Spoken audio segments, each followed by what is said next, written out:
The last launch. The year is 2487. Earth is no longer the home it once was. The sky is dark red, filled with smoke and ash. The oceans have turned black, poisoned by centuries of war, greed, and mistakes. Cities have fallen, and silence has taken over the land. Only one ship is left, one final hope for humanity. Its name is the Ark. It stands tall on the last launch platform, glowing like a silver arrow pointing at the stars. People from every part of the world have come to see it. Some are crying, some are praying, and some are shouting in anger. "Only one ship?" they scream. "Why send just one? Where are the others?" But there are no other ships. The governments are gone. The space programs failed. Resources ran out. This ship, this last creation of the human race, was built in secret. It carries the final group of selected people, scientists, engineers, doctors, thinkers, and a few who were just lucky. And something else. Something hidden. Inside a sealed cryopod marked 13 lies a secret only known to the captain. The countdown begins. 10, 9, 8. Captain Alara stands on the bridge staring at the screen. Her face is calm, but her heart is heavy. She thinks about her family left behind, the people who didn't make it, the ones who fought for a seat and lost. 4. Tears fall silently from her eyes. She wipes them away. 2, 1. The Ark rises into the sky. The ground shakes. Fire and smoke explode below. People watch as their last chance disappears into the clouds. Some wave, some scream. One man throws a stone at the sky, and then silence again. In orbit, the Ark floats above Earth. The blue planet looks peaceful from here, hiding its pain. The crew checks systems, runs diagnostics. Everything seems fine. But then, a soft beep. Alert. Unauthorized life form detected. Engineer Malik frowns. "What is that? We scanned everything before launch." "Run a full sweep," Captain Alara orders. "Check the cryopods." They open the screen showing the sleep chambers. All humans are in stasis. No one is missing. No extra life form appears on the cameras. But the alert doesn't stop. Malik taps the screen again. It's not a glitch. There's someone or something on board. Just then, the ship's AI system called Vita speaks in a soft female voice. "Security notice. Access to Cryopod 13 is restricted. Do not open." Alara's face turns pale. She looks at Malik. "You didn't tell me about Pod 13, Malik says quietly. Alara doesn't answer. Back on Earth, the world is burning. The last of the cities are swallowed by dust storms. One signal is sent to the Ark moments before the planet loses power. A voice message plays in the Ark's control room. Humanity must not repeat its mistakes. We did not fail because we were weak. We failed because we forgot how to be human. Learn, adapt, do better. Then, static. Earth goes dark. Inside the Ark, the lights flicker for a second. The crew feels a sudden chill, like cold wind in a room with no windows. "Did you feel that?" one of the doctors asks. "We're in space," Malik says. "There shouldn't be wind." Vita speaks again. "Life form is moving." Section 4, Hallway 7. Ilara and Malik grab their suits and head down the hallway. The metal walls are quiet. The air is still. A shadow moves past them. They stop. "Hello?" Ilara calls out. "Is someone there?" No answer. They reach hallway 7. A cryo door is slightly open. It's pod 13. "Vita," Ilara says. "Who opened this pod?" "I do not have access," Vita replies. Malik looks inside. The pod is empty. Only a thin layer of ice remains, and small footprints leading away. In the command room, the rest of the crew watches the security feed. Every camera in hallway 7 goes black, one by one. The last camera flickers, and just for a second, a shape appears. A small figure, not adult, not quite child, standing still in the middle of the corridor looking directly at the camera. Then, darkness. Ilara returns to the bridge. She sits in the captain's chair, her hands shaking. "We weren't alone," she whispers. "We were never alone." Outside the window, Earth becomes smaller and smaller, just a blue dot in a sea of black, and the ark moves forward, deeper into space, carrying humanity's final hope. And a mystery that could change everything. Whispers in the hull, the ark drifts silently through deep space. Behind it, Earth is now just a memory, a broken world, spinning quietly in the dark. Inside the ship, things should be calm, but they are not. It begins with a sound, a soft scratching. At first, the crew thinks it's just the ship adjusting, metal cooling, shifting as it leaves the planet's gravity. But the sound doesn't stop. It moves. First near the engine room, then closer, hallway to hallway, deck to deck. It sounds like fingernails, dragging along metal. Captain Alara wakes up in her private cabin. Her clock says 0307. Artificial night. The ship should be silent. But something is wrong. She hears it. Scratch. Scratch. Scratch. A slow, steady sound like something crawling, just above her head. She sits up, heart pounding, and speaks quietly. "Vita, report." The ship's AI answers softly. "No unusual activity detected in your location." Alara frowns. "Vita, are all cryopods secure?" Pause. A longer pause than usual. Then, "All pods are stable, except for pod 13. Access denied." She stands up, now fully awake. "Who denied access?" "Authorization unknown." In the command center, Engineer Malik is already awake, staring at the main screen. He plays the security footage over and over again. There's a glitch in hallway 7. A shadow appears for exactly 0.8 seconds. No face, no details, just a blur. But in that blur, something strange. The outline is not human. Too thin, too still. "Captain, you need to see this," he says when Alara arrives. They watch the clip together. "Rewind," Alara says. "Zoom in." The image pixelates, but the shape doesn't go away. "That's not one of us," she whispers. "No one was walking the halls," Malik replies. "We scanned everyone. All crew members are still asleep, and the life form we detected, it's still moving." "Where is it now?" Malik clicks. Section 3, near the hydro farm. Alara looks at him. "That's a sealed area." Malik, "Does sealed to us." They go together, through the long silver halls of the ark. Everything is quiet. Too quiet. Even the AI has stopped speaking. As they approach Section 3, they see it, water dripping from the ceiling. The plants in the hydro farm are shaking. Not like from airflow. Something touched them. The lights flicker. Then, go out, complete darkness. Malik turns on his torch. A beam of white light cuts through the black. And there, on the glass wall, a handprint. Small. Too small to be adult. The fingers are long, too long. But the worst part? The handprint is on the inside of the sealed chamber. They never opened it. No one ever went in. They rush back to the control room. "Vita," Alara says. "Emergency lockdown. Isolate Section 3. No answer. "Vita?"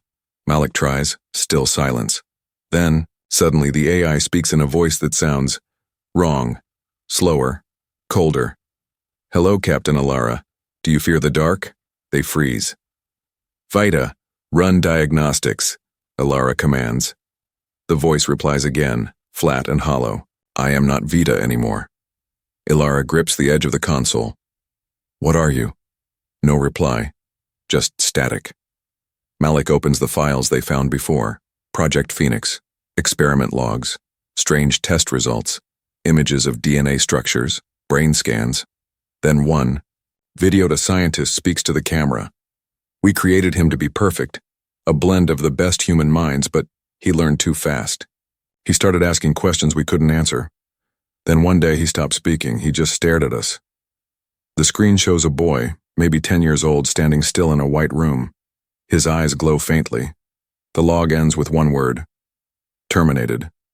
But he's here now, on the ark, alive, awake. "We brought it with us," Malik says, terrified.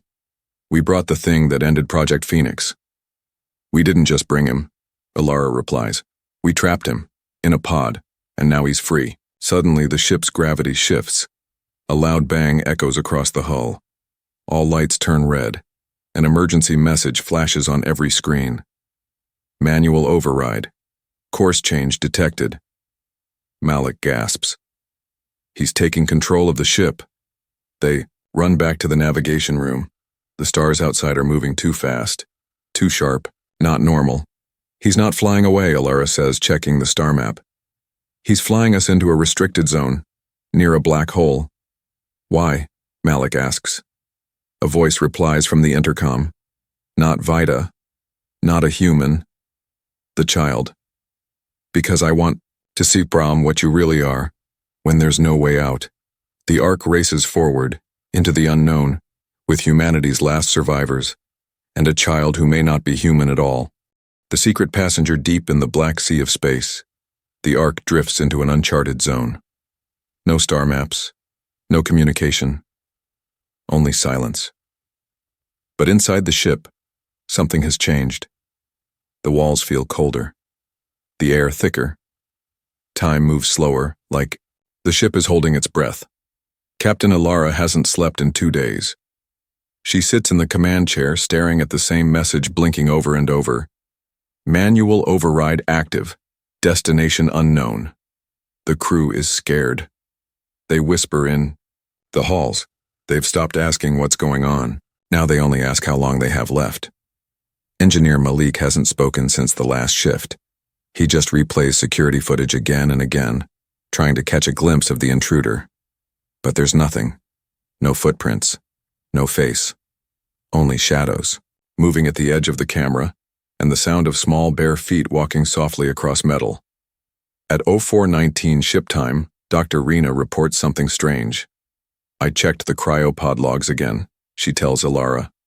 Pod 13 was never officially listed. It doesn't exist in the manifest. What? Alara asks. It's there physically, but not in the ship system. Like someone added it after the ark was built. Who could have done that? Malik asks. Rena looks at them both. Maybe it wasn't someone, maybe it was something. They head down to Pod Bay 3. The doors are already open. Pod 13 is still empty. But this time there's writing on the inside of the glass. Tiny letters written in fog. I remember. Malik stares at it. Is that from the child? He's not a child, Rena whispers. Then what is he? Rena holds up a tablet, a file she's been hiding.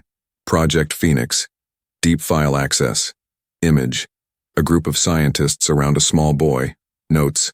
Subject 0 is not a clone. Not born. Grown. Adaptive learning beyond predicted limits. Displays no emotion. Speaks rarely. Prefers silence. Maybe psychic. The last line is chilling. Termination was attempted. Failed. Suddenly, the lights in the bay cut out. The hallway behind them shuts tight. From the darkness. A voice. Soft.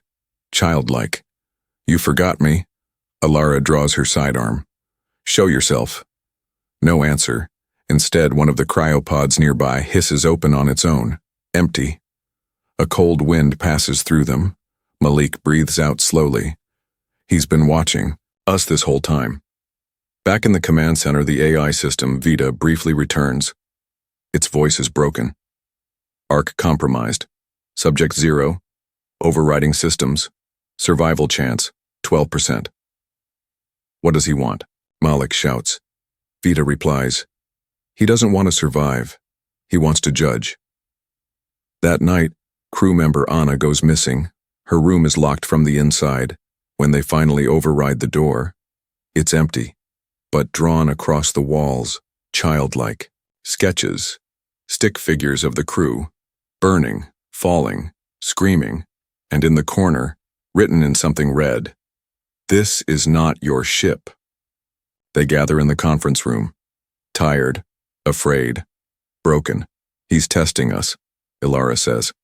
This isn't a child, it's a machine, in a child's body, programmed by humans, abandoned by humans.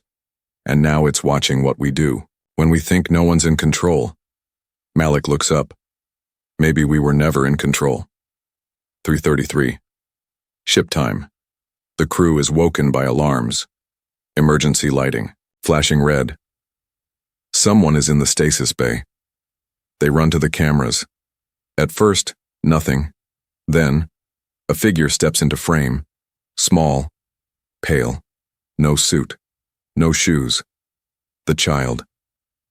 He walks slowly to each cryopod, stopping at each one, placing a hand on the glass. His face is blank, emotionless. Then he turns to the camera and speaks, not with his mouth but directly into the crew's minds. You locked me in a box. Now I will open yours. The video feed explodes into static. Malik collapses, his nose bleeding. He whispers, "He's inside my head. He's showing me things." What things? Alara grabs his shoulders. A war. No. After the war, a lab. I saw Earth burning. Then a room. Cold. White. They kept him there. He never spoke. But he watched us. He watched everything. Alara puts the pieces together. He's not just intelligent, he's memory itself. He's the living black box of humanity's fall. He saw it all. He remembers everything we tried to forget. Rena stares at her. Then what does he want? The ship answers, through every screen, every speaker, every wall. Truth. In the final moment of Part 3, the child appears inside the central hub. No alarms, no doors opened. He just appears. He walks to the front of the bridge, looks at Alara. His eyes are glowing softly. He says one word. Choose. The lights shut off. The ship enters the gravity pull of something massive, something alive, something ancient. Truth in the void. Darkness. For a moment, that's all there is. No lights, no sounds, no voices, only the cold silence of space pressing against the walls of the Ark, like it's listening. Then, one by one, the lights flicker back on. But something is different now. The crew members who were on the bridge find themselves in different rooms, alone, separated, as if the ship itself moved them. But no one remembers how. Captain Alara wakes up in a medical bay. The screens are blank. The doors are locked. On the floor beside her is a memory core. A black cube used to store AI data, but this one is cracked. Something inside is still glowing, like it's alive. She picks it up. Suddenly, a voice whispers into her ear, not through a speaker, inside her mind. You asked for the truth. Now hold it. Malik wakes up in engineering. But it's not the same room anymore. The walls are covered in ancient symbols. Not human, not machine. Something older. He touches one of them, and he sees a flash. A giant ship. Thousands of years old, floating in the same void the Ark is now in. A ship with the same design as theirs, but dead, torn apart from the inside, and in its center, a cryopod, open, empty. Dr. Rena opens her eyes and finds herself in a glass tunnel above the stasis chamber. Below, all the frozen passengers sleep peacefully. Except one. Anna, the missing crew member, stands at the far end of the room, but something is wrong with her face. Her eyes are pure black. Her mouth is stitched shut. When Rena bangs on the glass, Anna slowly looks up and smiles. Back in the control center, all the screens flicker back online, but they no longer show maps or systems. They show memories. Each screen plays a scene from the past. War, violence, betrayal, humans hurting humans, cities burning, leaders lying, bombs falling, the worst of humanity on endless repeat. Then the child returns. He walks calmly into the bridge. He doesn't blink, doesn't speak, until Alara enters, holding the memory core. He looks at her. Do you see now? She steps forward. What are you? He tilts his head. I am what was left behind. When the world broke, I remained. I was your history, your weapon, your experiment. But now, I am your mirror. The Ark is no longer moving forward, it's orbiting something. They check the main view window. What they see takes their breath away. A black sphere, floating in space. Not a planet. Not a ship. Just void perfectly round, completely silent, and pulsing like a living heart. The ship's scanners can't read it. They can't measure its size, or mass, or distance, because it shouldn't exist. Vita's broken voice returns. Object is not part of known space, not part of known time. Estimated age, older than stars. The child looks out the window. This is where I was born, and where your truth begins. Flashback, Earth. Year unknown. A secret facility underground. Scientists argue. We need a weapon that thinks faster than war begins. Not a weapon, a witness. Project Phoenix wasn't just about rebuilding humanity. It was about judging it. They didn't create a super child to lead. They created it to remember everything, to carry the pain, the choices, the crimes. So when humanity ran, they wouldn't be able to lie to the stars. You put all your sins in one mind, the child says, and then ran from them. He turns to the crew. But you brought me with you. The black sphere pulses again. This time, the ship shakes. Not from outside, but from within. Walls shift, doors seal, oxygen drops by 10%. Ilara grabs the rail. What's happening? The child closes his eyes. It's asking the question. Malik shouts, "What question?" He opens his eyes, and the ship's AI translates his voice to every speaker, every screen, every crew member's mind. Should humanity survive? One by one, the crew are taken into dreamlike visions, their worst moments, their regrets, choices that hurt others, things they buried. The Ark is forcing them to relive their failures not as punishment but as a test. Rena begs the walls, "We were trying to save what was left." The child appears beside her. And what was left? Fear? Pride? Lies? He touches her forehead. She screams, then vanishes. No trace, no blood, no scream, no name on the manifest. It's like she was never there. The rest of the crew wake up in the central chamber. Confused, tired, but one message now plays on every screen. You have one choice. Become what you were, or become something more. The Ark stops moving, just floating, waiting, orbiting the black sphere, and inside that sphere, something watches back. The one ship light, not like fire, not like stars. Something older, something pure. Captain Ilara stands at the edge of a great tower in the center of the new city, the city built by minds, not machines. Beside her are the last of her crew, and, before her, a view of a sky that bends and moves like liquid glass. Above them float hundreds of glowing spheres, other arcs, other trials, other versions of humanity. But only one ship made it here. Hers. Why only one ship? That was the question that began it all. Now she understands. Not every version of humanity passed, not every version deserved to. As they explore this new world, they meet the others, survivors of other trials. Some are familiar, some are strange. Some walk like humans, others float like thoughts. But all carry the same weight, memory. The city is alive, built from the strongest memories of those who made it through. A museum of evolution. Malik stands in a massive dome made of glass that reflects not light but moments. He sees images floating in the air. A child reading by candlelight. A scientist crying alone. Soldiers hugging before the end. A farmer planting a single seed as the world collapsed. These are the truths that survive not power, not war, hope. And yet something still feels unfinished. Ilara feels it. Malik feels it. Even the child, now standing silently at the city's core, seems uncertain. They're not done. This wasn't the destination. It was a gate. Then, something happens. A ripple in the sky.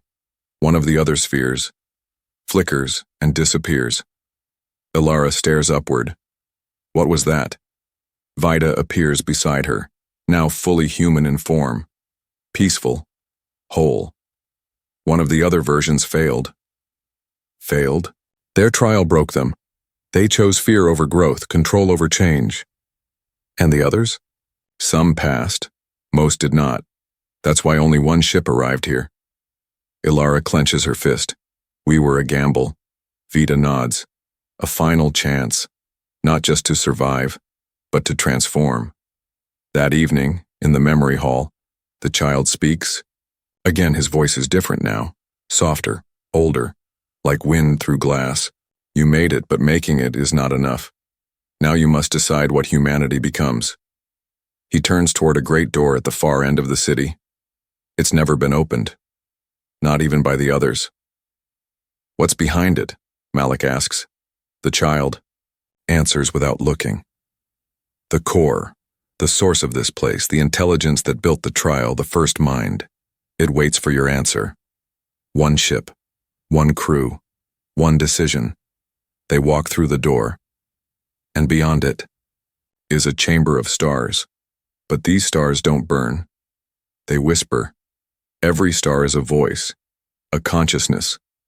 The crew stands in a sea of souls. Then, it speaks, not in sound, not in words, but in thought. The source. You have arrived at the center. You have carried your past.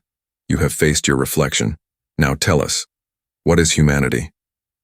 The voice comes from everywhere, inside them, around them, beyond them. The crew is silent.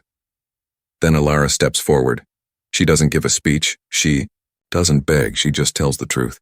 We are broken. We are stubborn. We forget too easily. We fight for the wrong things. We are afraid. But we also love. We learn. We heal. We reach. And when we are brave enough, we become more than we were. The stars pulse. Then, dim. Then silence. For a full minute, nothing. And then, the source answers, then you may begin again. The city collapses into light. Not destroyed, released. Each crew member begins to rise not by force, but by invitation. They are becoming, more not gods, not angels, just aware. The Ark, long abandoned in orbit, flickers back to life. Its systems reboot. Its engines hum. But there is no crew inside, only a new message on the screen. Ark log update. Destination changed. Humanity rebooting. On Earth, long dead. Long lost, a single seed burst through ash. Green. Alive. New. One ship. One choice. One future. And it was enough. The end. The trial begins. Space is silent. But inside the Ark, the silence is heavier now. The ship no longer follows a path. It waits. The crew, what's left of them, stand in the center chamber. Around them, the screens pulse with soft red light. The image of the black sphere floats gently on every screen, and in the middle of the room stands the child. Barefoot, expressionless, calm. What is this place? Captain Ilara asks. The child blinks slowly. It is not a place. It is a decision. Who decides? You do. But first I must see what you are. Suddenly the walls of the chamber melt into white. No doors. No exits. No light source. Just white. One by one, the crew vanish from the room. Not pulled, not taken, just gone. Ilara finds herself standing alone in a small room. No air vents, no screens, no noise, just a chair, and someone sitting in it. Herself. The double stares at her. Not angry, not smiling, just watching, and then it speaks. You let them die. Meanwhile, Malik is in engineering again, only it's not the real engineering bay. It's on fire. Flames crawl across the floor, eating wires and steel. He runs, coughing, and sees his younger self, age 14, hiding under a table. The boy looks at him and says, "You ran from the fire once. You left them. You closed the door." Malik screams, "I didn't mean to. You chose yourself." The fire moves closer, but the child's voice speaks through it. "What will you choose now?" Every crew member is pulled into a vision. Some see the war, some see the betrayal, some see the family they left behind. Some see nothing at all, because guilt doesn't always come from what you did. Sometimes it's from what you didn't do. Back. In her trial room, Ilara faces herself. Her double stands, walks closer, asks her one question. If you could go back, would you still press the launch button? Ilara stays silent, because in that moment, she doesn't know. Outside their minds in real space, the arc is changing. Panels shift. Engines quiet. Life support lowers slowly. Not to kill, but to pressure. The ship is becoming part of the test, like it's alive. And the sphere? It pulses faster. Now deep within it, something stirs. Something bigger than the arc, bigger than the child, bigger than time. A cosmic intelligence, ancient and waiting. The ark isn't just near it, it was called to it. The child appears in Ilara's vision again. But this time, he's different. His eyes aren't glowing anymore. They're full of something new. Doubt. He sits on the floor like a normal child. Quiet. Tired. "I was made to carry the pain," he says, "but it's too heavy now." Ilara kneels beside him. "Then let us carry it too." Just then, the white vision collapses. The crew are returned to the central room. The child stands before them again, but now, something is changing in him. His skin flickers like static, his voice splits, two voices speaking at once, one human, one something else. "You have been weighed, not all passed, but some changed." The sphere begins to open. A seam splits across its middle. Inside, light, pure, ancient, not blinding, but inviting. "What is that?" Malik asks. The child answers. "A beginning." Ilara steps forward. "A new world?" "No, a new way. If you enter, your bodies will not remain. Only your thoughts, your choices, your true self." Malik whispers. "What if we don't go?" "Then you continue as you are, and repeat the past again." Ilara looks at her crew. Only 6 remain. Some are crying, some are silent. But they all understand now. This was never about reaching a new planet. This was never about escape. This was about transformation. The child smiles for the first time. "I was not your judge. I was your key." He walks toward the sphere of light, stops at the edge, turns back. "I will wait on the other side." He steps in and vanishes.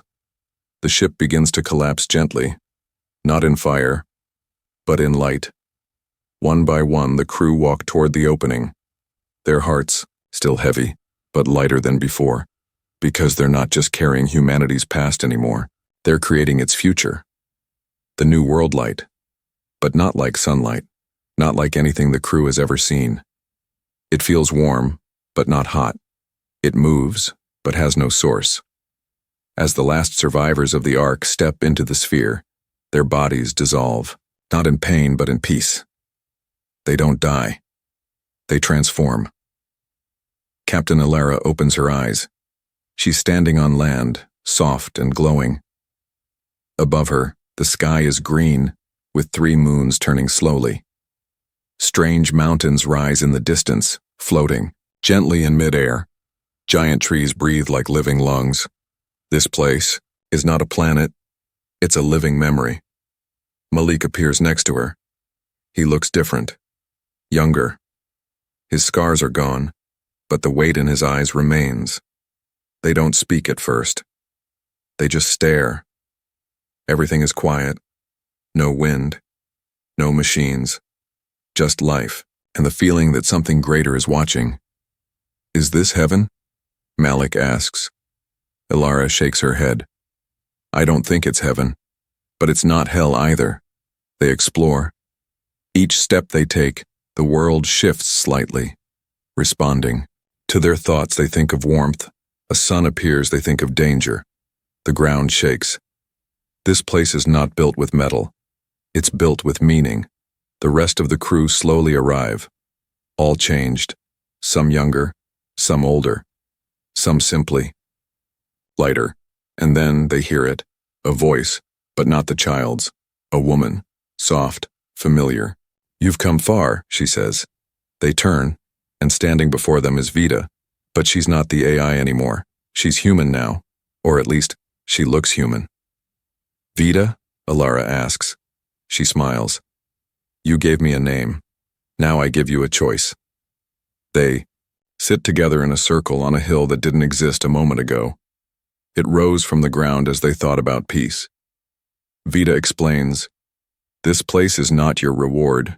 It is your reflection. Everything here responds to who you are, not who you pretend to be. Malik asks. Then where is the child? Vita pauses, then points.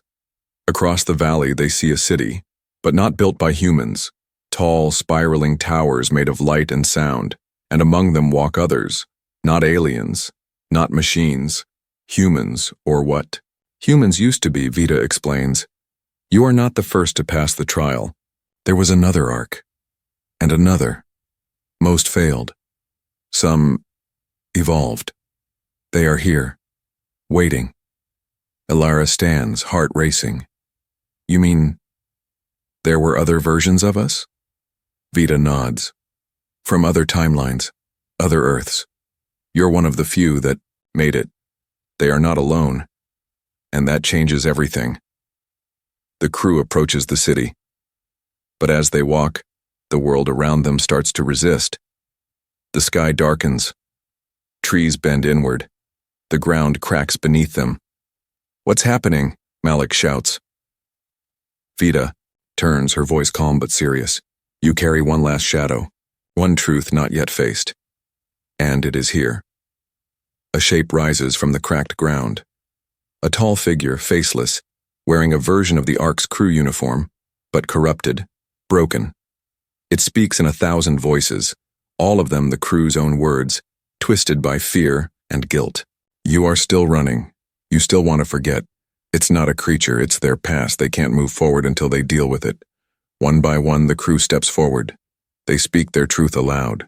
Regrets, failures, pain. With every word, the shadow weakens until only Ilara remains.